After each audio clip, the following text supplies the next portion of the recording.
کل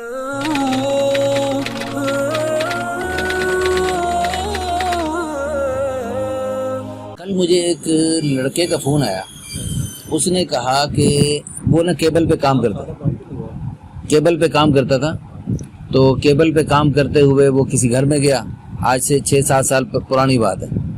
وہ گھر میں گیا تو وہاں گھر میں کوئی جو لڑکیاں تھیں ان میں سے کوئی لڑکی اس کے ساتھ آنکھ وغیرہ لگ گئی، تو بس وہ جس کی وجہ سے وہ 6 سال سے مسلسل ان کا تعلق چل رہا ہے، اور وہ آپس میں یعنی عشق کی حد تک جو ہے نا وہ کام آگے بڑھ چکا ہے۔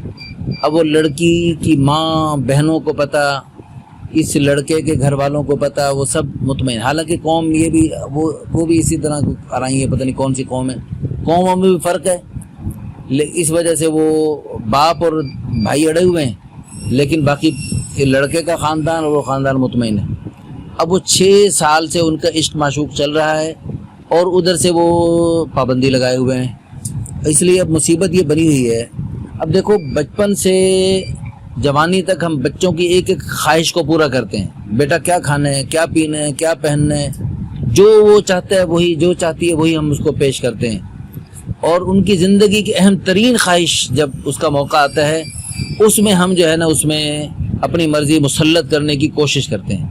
حالانکہ اللہ تعالیٰ نے قرآن میں صاف فرمایا، فَانْكِحُوا مَا طَابَ لَكُمْ، تمہیں جو اچھی لگتی ہیں عورتیں ہیں جی، مَا طَابَ لَكُمْ مِنَ النِّسَاء، جو تمہیں عورتیں 2-3-4 اچھی لگتی ہیں ان سے شادیاں کر سکتے ہو۔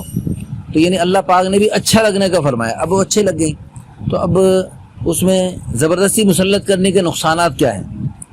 ایک نقصان یہ ہوگا، خدا نخواستہ اب وہ لڑکی کورٹ میرج کرنے کے لیے اور گھر سے فرار ہونے کے لیے تیار ہے، اب وہ فرار ہوں تو اس میں خاندان کی بدنامی اور آگے طرح طرح کے خطرات، کیونکہ وہ پتہ نہیں جا کے کن ہاتھوں میں چلیں، اور کیا ان کو یعنی ان کی جان مال کا بھی خطرہ، ان کی عزت کا بھی خطرہ، ہر چیز کا خطرہ ہی خطرہ۔ دوسرا یہ کہ شیطان کے بہکاوے میں آ کر خدا نخواستہ وہ خودکشی نہیں کریں گے۔ اب وہ لڑکا کہہ رہے میں یہ غلط راستہ، یہ یعنی کورٹ میرج والا بھاگنے والا راستہ یہ نہیں کرنا چاہتا، لڑکی تیار ہے، تو اب اگر یہ ایسا کام کریں تو اس کی وجہ سے خدا نخواستہ خودکشی کا نوبت آ سکتی ہے۔ اب ماں باپ زبردستی کرتے ہیں تو خودکشیاں کے روزانہ جو واقعات ہوتے ہیں اسی وجہ سے آتے ہیں۔ اور پھر نمبر 1 یہ بھی ایک صورت ہوتی ہے کہ اور خودکشی کر کے بدبخت نوجوان یہ سمجھتے ہیں لڑکے لڑکیاں کہ ہماری جان چھوٹ گئی اور ختم، اور بے وقوف یہاں تو ہم کہہ دیں گے جان چھوٹ گئی، لیکن آگے قبر میں کیا، قبر کے بھی چین نہ آئے تو کیا کریں گے؟ یہاں تو گھبرا کے کہتے ہیں کہ مر جائیں گے، مر کے بھی چین نہ آئے تو کدھر جائیں گے؟ تو قبر میں تو جو خودکشی کرنے والے ان کو سخت سزا ملے گی، سخت سزا ملے گی۔ جان اللہ نے دی ہے بھئی، اللہ مالک ہے، وہ اس کو اپنی مرضی تصرف کرنے کا کہاں اختیار ہے؟ پھر اگر زبردستی شادی کر بھی دی تو شادی ہونے کے بعد بھی وہ غلط تعلق جو پہلے سے چل رہا تھا وہ برقرار رہے گا، یا پھر خدا نخواستہ طلاق کی نوبت آئے گی۔ تو یہ ساری خطرناک صورتیں، بے شمار خطرات ہیں اس راستے میں، تو زبردستی کی شادی مسلط کرنے میں۔ یہ جو ہم بیٹی سے بہن سے جا کر پوچھتے ہیں نا شادی کے موقع پر، ہاں جی آپ کو قبول ہے، اگر وہ دل و جان سے قبول کرے تو قبول ہوتی ہے، ورنہ زبردستی کی قبولیت کا اعتبار ہی نہیں ہے۔ ہمارے یہاں ایک اچھے خاصے دیندار ہیں، ان کی بیٹی کی شادی بالکل قریب ہو گئی، انہوں نے اپنی بیوی کے ذریعے پوچھا بیٹی سے، بیوی نے پوچھا تو بیٹی نے کہا ہاں، کیونکہ شادی لیٹ ہو رہی تھی، بیچاری نے ہاں کر دی، لیکن شادی بالکل قریب ہوئی، 2 دن کے بعد بارات تھی، تو باپ کو کچھ پتہ لگا کسی اس کی دوسری بیٹی کی، شادی شدہ بیٹی کی وساطت سے، کہ ماں یہ بیٹی جو ہے نا یعنی بس ویسے ہی اوپر سے خوشی کے ساتھ کر رہی ہے لیکن دل سے خوش نہیں۔ تو پھر اس نے دوبارہ تحقیق کی تو پتہ چلا کہ وہ باپ کے بار کے مختلف رشتوں کے آنے کے تھک کر اس لیے باپ کا خیال کرتے ہوئے قبول کر رہی ہے، ورنہ دل سے قبول نہیں کر رہی۔ تو باپ نے آتی بارات 2 دن بعد آتی بارات کو اور سارے سلسلے کو ختم کر دیا کہ بیٹی کی رضا کے مطابق شادی کرنی ہے۔ یہ ہوتے ہیں سمجھدار والدین۔ ہاں اگر آپ کو اپنی قوم برادری کا یا کسی بھی وجہ سے مناسب نہیں لگ رہا رشتہ، بیٹا بیٹی ان کو سمجھا بجھا دیں اور ان کو نفع نقصان بتا دیں، پھر بھی ان کو سمجھ نہیں آ رہی تو پھر بسم اللہ پڑھ کے توکل کر دیں۔ عسیٰ ان تکرہوا شیئا فہو خیر لکم، بسا اوقات ایک چیز تمہیں بالکل غیر مناسب لگ رہی ہے، بری لگ رہی ہے، لیکن اللہ نے اس میں خیر رکھی ہے. بسا اوقات یعنی وہ مالی طور پہ ذرا کمزور ہے لڑکا جس کو آپ کی بیٹی پسند کر رہی ہے, بہن پسند کر رہی ہے, یا وہ قوم برادری میں فرق ہے, لیکن ہو سکتا ہے اسی میں اللہ پاک نے, اس غریب میں اللہ پاک نے خیریں رکھی ہوں آپ کے لیے, اور اس یعنی دوسری قوم میں اللہ پاک نے خیریں رکھی ہوں. تو اگر خدا نہ خواستہ طلاق بھی نہ ہوئی اور وہ یعنی غلط راستوں پہ بھی نہ چلے شادی ہونے کے بعد, تو پھر ایک صورت یہ ہوگی کہ اب شادی بھی ہو گئی اور وہ رہ بھی رہی ہے ادھر, بچے بھی ہو رہے ہیں, لیکن دل کڑ رہا, ساری زندگی وہ کڑتے رہیں گے, ماں باپ کو کوستے رہیں گے, کیونکہ وہ جو بچپن کی وہ یادیں آتی رہیں گی اور نقصان ہوتا رہے گا. بہتر یہ ہے کہ بچے بچیوں کو شروع سے ہی ایسا ماحول دیا جائے کہ اس میں پردے والا ماحول ہو, اس میں ایسا کوئی نوبت نہ آئے. لیکن جب بچوں کو مخلوط تعلیمی اداروں میں بھیجیں گے اور ان کو ہر قسم کی آزادی میسر کریں گے, پھر ان کی جب کہیں آس پاس ان کی ایسی بات بن جائے گی تو پھر ان کو خوشی سے قبول کرنا یہ بہت بڑی نیکی ہے. حدیث پاک میں ہے لم یرا للمتحابین مثل النکاح, یعنی جو محبت آپس میں کہیں ہو جائے لڑکا لڑکی میں, مرد عورت میں, تو ان کا نکاح سے بہتر کوئی حل ہی نہیں ہے. سب سے بہتر حل ان کا نکاح ہی ہے, اس لیے ان کا نکاح کر دینا ہی ضروری ہے. اور ہارون رشید کی بیوی ملکہ زبیدہ, اس نے بڑے بڑے خیر کے کام کیے. اس نے وہاں پر مکہ میں نہر زبیدہ بنوا دی, بڑے بڑے نیکی کے کام کیے. لیکن ان نیکی کے کاموں میں بڑا نیکی کا کام اس نے کیا جس کے وہ ساری زندگی خوش ہوتی تھی, بڑی نیکی میں نے کر دی. وہ کیا, مکہ مکرمہ میں اس نے کسی دیوار پر ایک شعر لکھا ہوا دیکھا جس میں کسی لڑکے نے اپنی لڑکی کے ساتھ محبت کا اظہار کیا کہ میرے کوئی بندہ ایسا ہو جو میری اس سے شادی کروائے, میں بہت تڑپ رہا ہوں, اس قسم کے کوئی الفاظ عربی میں اس نے شعر لکھے ہوئے تھے. تو وہ ملکہ زبیدہ نے پڑھے تو اس نے اسی وقت منت مانی کہ اگر مجھے یہ بندہ مل گیا, لڑکا مل گیا, تو میں جہاں اس کی شادی کرنا چاہتا ہے میں کرواؤں گی اس کی شادی, تو یہ بہت بڑی نیکی ہے, میں کروں گی. تو اس نے اس کو مینا میں یا مزدلفہ میں کہیں وہ بندہ یہ گنگناتا وہ مل گیا. اس نے اس سے پوچھوایا بلوایا تو اس نے کہا کہ میری یہ چچا زاد بہن ہے اور میں اس سے بہت محبت کرتا ہوں, لیکن میرے اس کے والدین نہیں مانتے, اب میں کیا کروں. تو اس نے کہا کوئی بات نہیں. اس نے لڑکی کے والدین کو بلوایا اور اس کو, وہ نہیں مان رہے تھے, ان کو بہت سارا مال و دولت پیش کر کے اور اس کی شادی کروائی, اور وہ ہنسی خوشی زندگی بسر کرنے لگے. اور ملکہ زبیدہ ساری زندگی اس نیکی پر خوش ہوتی تھی کہ میں نے اس یعنی ٹوٹے ہوئے دل اور یہ جو بیچارے بچھڑے ہوئے تھے ان کو آپس میں ملوایا. تو یہ بہت بڑی نیکی ہے. تو اللہ پاک ہم سب کو دین کی سمجھ نصیب فرمائے. شروع سے ہی ہم جو ہے نا یعنی بچوں کو ایسے پابندی کے ماحول میں رکھیں کہ وہ ادھر ادھر نہ دیکھ سکیں, لیکن اگر انہیں دیکھ لیا اور انہیں کچھ پسند آ گیا تو ان کی پسند کا خیال کرتے ہوئے ان کی شادی کروائیں, تاکہ اس میں ساری زندگی بچے خوش ہو کر دعائیں دیں, اور اسی میں ہی وہ شادی بڑی بہترین ثابت ہوتی ہے جس میں آپس میں محبت ہو, آپس میں ان کا دل لگا ہوا ہو. اللہ پاک ہم سب کو دین کی سمجھ نصیب فرمائے, اور اللہ پاک ہم سب کے بچوں کی حفاظت فرمائے. ہمارے پاس روزانہ جو بھگوڑے جوڑے آتے ہیں نا, ادھر دوسرے جو دفتر ہے ادھر دربار کے قریب, وہاں پورے پاکستان کے بھگوڑے جوڑے آتے ہیں.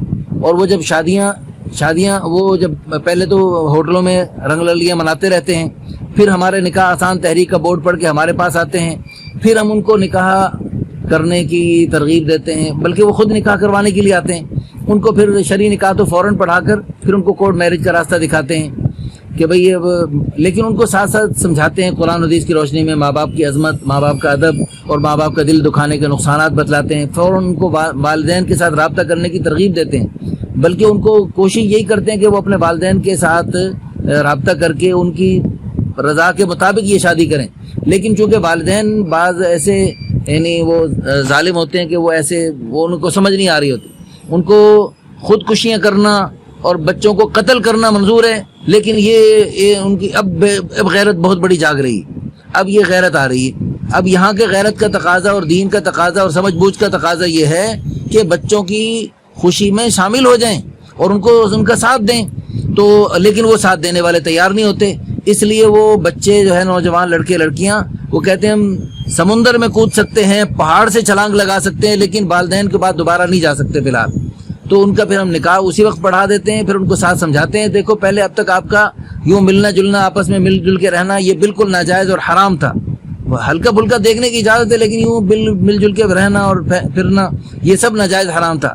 لیکن اب آپ نے یہ جو نئی زندگی آپ کی شروع ہو رہی ہے جی، اب آپ کے لیے ایک دوسرے کو دیکھنا جائز اور حلال ہو جائے گا، بابرکت ہو جائے گا. میاں بیوی ایک دوسرے کو محبت کی نگاہ سے دیکھیں، اللہ دونوں کو رحمت کی نگاہ سے دیکھتے ہیں. پہلے شیطان خوش تھا آپ کے مل جل کے رہنے میں، لیکن اب شیطان کو تکلیف ہوگی. شیطان کو سب سے زیادہ خوشی میاں بیوی کی لڑائی کروانے میں ہوتی ہے. تو اب شیطان آپ کی لڑائی کروانے کی کوشش کرے گا، لیکن آپ نے ساری زندگی محبت سے رہنا ہے، والدین کو بھی خوش کرنا ہے، ان کی دعائیں لینی ہیں، اور اس طرح الحمدللہ ان کو. لیکن ہوتا یوں ہے کہ 99% یہ لو میرج ناکام ہوتی ہے. 1-8% کوئی کامیاب ہو جاتی ہے، 99% ناکام ہوتی ہے. تو لیکن اس میں ناکامی کی وجہ اس میں کچھ والدین بھی ہوتی ہیں. لیکن اگر والدین شروع سے ہی پابندی لگائیں اور بچپن شادی جلدی کریں، بچوں کی شادیاں بچیوں کی شادیاں جلدی کریں، بلوغت کے فوراً بعد شادی کرنے کی فکر کریں. 18 سالہ قانون اس میں یو ٹرن لینے کی ضرورت ہے. جیسے اور اچھی چیزوں میں یو ٹرن لے کے اس کے بجائے خطرناک چیزیں سامنے لے آئے، تو کسی غلط کام جو غلط فیصلے ہو چکے ہیں ہمارے، اس میں بھی یو ٹرن لے کے اچھا فیصلہ کر لیا جائے. تو اس میں اللہ کرے یو ٹرن لے لیا جائے، تو بلوغت کی بات جلدی سے جلدی شادی کرنے کی کوئی ترتیب بن جائے، تو اس میں بڑی خیریں برکتیں سامنے آ سکتی ہیں. تو اور بچیوں کی تعلیم جو زیادہ دلوانے کی ہم کوشش کرتے ہیں نا، ڈگریوں پہ ڈگریاں، میں تو کہتا ہوں کہ ابھی 30-35 سال کے بعد جب بچیاں آتی ہیں نا ماؤں کے ساتھ، اور ان کی مائیں اور والدین آتے ہیں کہ اب 30-35 سال اب ڈگریاں بہت ہو گئی، اب ان کی شادیاں کرواؤ. تو میں کہتا ہوں کہ ابھی جو ہے نا، ابھی کچھ ڈگریاں باقی ہیں. آپ کی بیٹی 70 سال کی عمر تک مزید ڈگریاں لے سکتی ہے. اتنی ڈگریاں بنا دی گئی ہیں کہ 70 سال تک ڈگریاں دلواتے رہو، شادی کیا کرنی ہے؟ لا حول ولا قوت الا باللہ العلی العظیم. اس وقت 75% لیٹ میرج خواتین زیادہ تعلیم کی وجہ سے ہیں. تو ان ڈگریوں پہ ہزار لعنت جو اللہ کے پیارے حکم حضور صلی اللہ علیہ وسلم کی سنت اور چاہت کے خلاف زندگی بسر کروانے پر مجبور کریں آپ کی بچیوں کو. پھر ہمیں دراصل ہمارا شعبہ ہے 20 سال سے یہ کام چلاتے ہوئے کہ جو زیادہ ڈگریاں لینے والی ہیں ان کو لڑکا پسند نہیں آ رہا ہوتا، ان کے والدین کو نہیں پسند کوئی آ رہا ہوتا. تو یہ بہت خطرناک راستہ ہے. اب دیکھو اگلے دن میرے پاس ایک رشتہ آیا، 18 سال کی لڑکی، 18-19 سال کی لڑکی، ماشاءاللہ والدین کو اللہ پاک نے سمجھ دی کہ انہوں نے چلو دنیا کی طرح، باقی دنیا والوں کی طرح یہ جو لڑکیاں اپنے ڈگریاں دلواتے ہیں، ڈگریوں کے بعد جاب دلواتے ہیں، جاب کرنے کے بعد لڑکی جہیز بنا کے پھر کہیں کوئی رشتہ کرنے کے قابل ہوتی ہے وہ 30-35 سال کی عمر میں، اس کی بجائے انہوں نے وہ جو 30-35 سال کی عمر تک ہزاروں خطرات مول لے کر جو شادی کرنے کے قابل ہوئی، اس سے بہتر انہوں نے یہ کیا کہ ایک 18 سالہ پہلی بیٹی کی شادی 40 سالہ لڑکے سے دوسری شادی کروا دی. تو اس کو الحمدللہ وہ جو ساری نعمتیں جو 35 سال کی عمر میں اس لڑکی کو ملنی ہے، اور 20 بلکہ سینکڑوں جگہ منہ کالا کرنے کے بعد اور سینکڑوں خطرات مول لینے کے بعد جو اس کو جو نعمتیں ملنی ہیں، وہ اس کو 18 سال کی عمر میں وہ ساری نعمتیں مل چکی ہیں، اور اس کے بچوں کا سلسلہ شروع ہو گیا. اور حدیث پاک میں آتا ہے تزوج الودود الولود، زیادہ بچے جننے والی اور زیادہ محبت کرنے والی لڑکیوں سے شادی کرو. تو جو لڑکیاں زیادہ ڈگریاں لینے کے چکر میں مختلف کالجوں یونیورسٹیوں کے خاک چھانے گی اور مختلف رنگ برنگی چیزیں دیکھیں گی اور ہزاروں خطرات میں پڑھ کر 30-35 سال کے بعد شادی کرنے کی نوبت آئے گی، وہ کبھی بھی زیادہ محبت نہیں کر سکتی. وہ رنگ برنگی چیزیں دیکھ لی انہیں ایک شوہر کیسے وہ پسند آئے گا. نمبر 2، وہ جو ہے نا زیادہ محبت بھی نہیں کر سکتی، نہ زیادہ بچے جن سکتی. اور زیادہ بچے تو چھوٹی عمر سے جو بچی شادی ہوگی وہ زیادہ بچے جن سکے گی. اللہ کے پیارے حبیب صلی اللہ علیہ وسلم کی چاہت ہے تزوج الودود الولود، زیادہ بچے جننے والی اور زیادہ محبت کرنے والی لڑکیوں سے شادیاں کرو. اور یہ جو ہے نا یہ چھوٹی عمر میں ہو سکتی ہیں. اگر تم نے زیادہ ڈگریاں دلوانی ہے تو پردے کے ساتھ جو ہے نا پڑھائی، یعنی نکاح کرنے کے بعد شادی کرنے کے بعد پڑھائیاں کرواتے رہو، اس سے ہم منع نہیں کرتے. کیونکہ بہت سارے شعبے ایسے جہاں پر خواتین کی ضرورت ہے، ڈاکٹری کا شعبہ ہے، مختلف شعبے ہیں جہاں پر خواتین ہی چلیں تو زیادہ بہتر ہے. لیکن شادی کے بعد بجائے اس کے کہ اس وقت شادی کا شدید تقاضا ہو، اس وقت ان کو جناب باہر پھیر لڑکوں کے چنگل میں بھیج دو. اللہ کی قسم آگ پیٹرول کا جمع کرنا اتنا خطرناک نہیں جتنا نوجوان لڑکے لڑکیوں کو جمع کر کے آپ نے بھیجنا، یہ اس سے زیادہ خطرناک. آگ پیٹرول اگر آپ نے رکھ دیا بچوں کے سامنے، بچوں کے پاس، اور اس کی وجہ سے بچے خدا نخواستہ جل بھی گئے تو وہ شہید ہو کر جنت میں جائیں گے. لیکن یہ جو جس خطرناک راستوں پہ آپ چلا رہے ہیں، ان زنا کرنے والے مردوں اور عورتوں کو حضور صلی اللہ علیہ وسلم نے اپنی آنکھوں سے جہنم کی آگ میں، جہنم آگ کے تنوروں میں جلتا ہوا دیکھ کر آئے معراج کی رات میں۔ اللہ پاک ہم سب کو دین کی سمجھ نصیب فرمائے، اور اللہ پاک اپنے بچوں کے مستقبل کو روشن کرنے میں، ان کو دینی راستے دینے کی اور قیامت تک نسلوں کی نیک بنیاد رکھنے کی اللہ پاک ہم سب کو توفیق عطا فرمائے۔ آمین ثم آمین، وآخر دعوانا الحمدللہ رب العالمین۔